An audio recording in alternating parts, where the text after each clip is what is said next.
Y bueno, precisamente para hablar de esta conferencia de prensa que se llevó a cabo por la mañana, nos acompaña Verónica Rufo, quien es hija de Ernesto Rufo, detenido por supuesto huachicol fiscal. Verónica, muchas gracias por tomarnos esta comunicación. Muy buena noche. Hola, gracias a ustedes. Muy buenas noches. Gracias por permitirme seguir compartiendo lo que sucede en el caso de mi padre. Bueno, y precisamente para que nos compartas, ¿cuál es el estatus en este momento? Más allá de platicar lo que planteaste hoy mismo en esta conferencia de prensa respaldada por muchos pues distinguidos panistas, ¿cuál es el estatus, la situación jurídica en este momento de tu padre, de Ernesto Rufo Apel, Verónica? Bueno, mi padre sigue dentro del altiplano de la Almoloya, de esta cárcel de alta seguridad. Lo vi la semana pasada, él estaba relativamente mejor físicamente hablando, pero bueno, mentalmente abrumado, aturdido. Se han ya entregado 2 amparos, uno para cambiar la medida cautelar y otro de la vinculación a proceso, pero todavía no tenemos respuesta de que dónde está exactamente el proceso de este amparo, sobre todo el de la medida cautelar, pero eso es lo que vine a la Ciudad de México esta semana, además de ver a mi padre claramente, pero en esta etapa de estos procesos es donde estamos y claramente seguir con los esfuerzos con la organización ciudadana, líderes políticos, seguir comunicando lo que pasa con mi padre es muy importante. Ahora, tú hiciste un llamado en esta conferencia esta tarde, Verónica, directamente a la presidenta Claudia Sheinbaum. ¿Cuál es este llamado y por qué directamente a la primera mandataria de la nación? Sí, bueno, fue realmente un mensaje fueron palabras que mi papá me dijo el miércoles que lo vi. La semana pasada, cuando estuve con él y le pregunté que si quería enviar un mensaje a la ciudadanía y nuevamente él hizo énfasis en la reflexión y en la unión, pero él también comentó ahí que enviaba un mensaje a la presidenta y bueno, le decía, el mensaje de mi papá hacia la presidenta es que él entiende que ella sea de ideales comunistas distintos, pero que se enmarque a la ley y que se decida ser presidenta de todos los mexicanos. Y bueno, esto porque él está seguro que él está ahí en el altiplano y está siendo utilizado como un chivo expiatorio. Esas fueron las palabras de mi padre, pero a él le queda claro que él está ahí porque está siendo perseguido políticamente. Ok, se entiende que el argumento que ustedes plantean es que es un perseguido político, que es un caso político. ¿Por qué, Verónica? Es decir, ¿por qué tendrían que perseguir a Ernesto Rufo? ¿Por qué políticamente el ataque iría pues, sobre su figura, siendo lo que representa el primer gobernador de oposición en nuestro país? Y además, en algo que se le acusa que es muy delicado en estos momentos, como este tráfico de combustible, el huachicol fiscal. ¿Por qué Ernesto Rufo Apel, Verónica? Bueno, porque, mira, a mí me lo han explicado múltiples veces todo esto de cómo funciona el huachicol fiscal, toda esta red, y sinceramente es algo muy, muy complejo. Al día de hoy me lo han explicado múltiples personas y yo todavía sigo con huecos, ¿no? De no poder entender claramente toda esta red.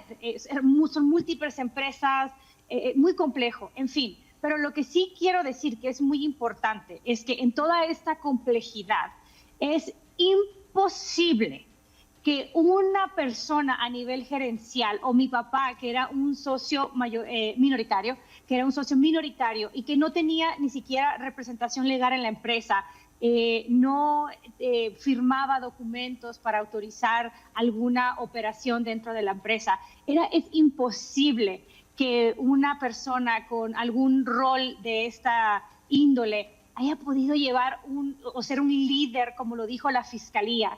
me quedó claro, yo porque conozco a mi padre y muchos que lo conocemos, pero también ya a las personas allá afuera, si analizas esto con un poco de sentido común, puedes entender que es imposible que un señor de 74 años haya podido ser el líder de toda esta red como lo pusieron desde la fiscalía. Entonces, en ese video, cuando sale la fiscalía a decir todo esto, que fueron datos incorrectos y mentiras, claramente me hace ver ahí que lo están persiguiendo políticamente. Y yo también lo sentí. Yo lo sentí esa primera semana que estuve aquí en la Ciudad de México. Sentí el hostigamiento, recibí llamadas de extorsión, me cancelaron la cuenta de banco. Después yo fui a la embajada y desde entonces yo estaba en comunicación con la embajada y creo que ahí yo sentí que se bajó un poco en cuanto a mi persona. Bueno, pero hay otra serie de violaciones procesales que se le han hecho a mi padre que nos deja claramente que es un perseguido político. Ahora, es delicado este tema, Verónica, porque cuando se es perseguido político y están en estas condiciones, pues los argumentos jurídicos no pesan tanto porque es un tema político. ¿Qué dice la defensa de tu padre? Es decir, ¿existen posibilidades de que salga, de que se revierta estos señalamientos? Y sobre todo, Verónica, ¿ustedes confiarían en las autoridades con esto que han visto y con lo mismo que están denunciando? Yo en lo personal no. Yo en lo personal, después de lo que ya viví, yo lo que pude constatar, lo que dijo la fiscalía y también desde la mañanera que dicen, entregan datos incorrectos, yo no puedo confiar. Pero tengo que confiar en los abogados, en lo que me dicen. Yo quisiera no adelantarme a lo que pueda suceder o no suceder. Yo prefiero no seguir manteniéndome al margen, seguir compartiendo los hechos en lo que yo soy testigo y puedo compartirles a todos ustedes, a la ciudadanía, lo que yo tengo de primera mano. Ese es mi compromiso y eso es pues yo lo veo como si fuera un deber no propio. Pero en cuestión de toda esta parte legal, no me quiero adelantar a los hechos y dejar en manos a la defensa legal, pero también creo que es importante, habiendo dicho que es un perseguido político, que yo debo de acudir a instancias internacionales y ya lo estoy haciendo también, porque si no estoy confiando en lo que pueda suceder aquí, es importante para mí pues poder acudir a otras instancias donde sí me puedan ayudar con unos procesos más claros, en orden, transparentes, y etcétera. ¿Nos puedes adelantar, Verónica? No sé si por el tema jurídico se pueda, ¿a qué instancias ya estás acudiendo? Y en todo caso, ¿cuál sería el cauce que tomaría ya el tema de tu papá interviniendo instancias internacionales?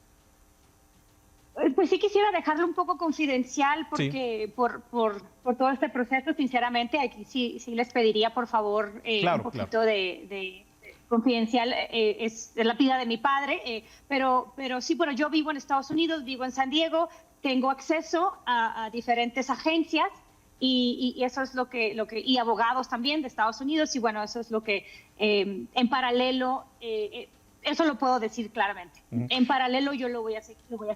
Claro. Por último, Verónica, y de verdad agradeciéndote mucho estos minutos, entendiendo pues la complicada situación que vives tú y vive tu familia, ¿cuál sería tu mensaje, más allá del que se emitió esta tarde a la presidenta Claudia Sheinbaum, a las autoridades, cuál sería tu mensaje a la población que pues la verdad es que duda de muchos políticos, no se cree mucho en los políticos y cuando salen este tipo de información pues también se utiliza por parte del ámbito político, ¿no? Pero ¿qué le dirías tú a la sociedad que ve las noticias, que ve a tu padre en este momento detenido allá en el altiplano? ¿Cuál sería el mensaje de la familia Rufo, Verónica?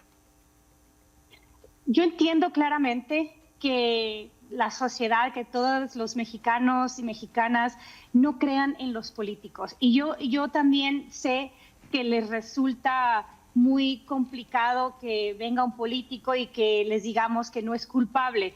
Y yo lo entiendo y yo creo que tienen la razón, ¿no? Es justificada su duda de decir, ay, este político si es inocente. No, creo que el historial de los mexicanos en cuestión de la clase política ha sido decepcionante en muchos años y de múltiples partidos. Entonces yo lo entiendo y yo no debo de esperar a que la ciudadanía crea que mi papá es inocente. Esa es mi responsabilidad, esa es la responsabilidad de mi familia y de muchas personas que conocen a mi padre. Y bueno, el tiempo nos dará la razón, pero lo que sí les pido es que mantengan una conciencia abierta, a que escuchen a lo que esta información que les estamos dando, a que si hay algo que no les suena o hay algo que quieran cuestionar o que necesiten pedir más información, que lo hagan. Que creo que hay un momento muy importante en México en el que las cosas quizá puedan empezar a cambiar un poquito, pero va a requerir el esfuerzo de todos nosotros. Yo lo único que les pido, no espero que crean en que un político pueda ser inocente por todo el historial que existe en este país, pero sí les pido que abran su conciencia, su mente y que cuestionen y reciban toda esta información que nosotros les estamos dando. Verónica, muchas gracias por esta charla. Vamos a dar seguimiento. Ojalá que de acuerdo al cauce que tome el caso de Ernesto Rufo lo podamos difundir a través de estas cámaras, de estos micrófonos, y si nos permites platicar contigo más adelante. De momento, gracias y muy buena noche, Verónica. Les agradezco. Gracias, gracias. Es Verónica Rufo, es hija de Ernesto Rufo Appel, quien se encuentra en este momento en el penal del Altiplano y quien fuera el primer gobernador de oposición en nuestro país, es decir, un personaje representativo de la política mexicana y bueno, pues lo que estamos viviendo y observando en este momento.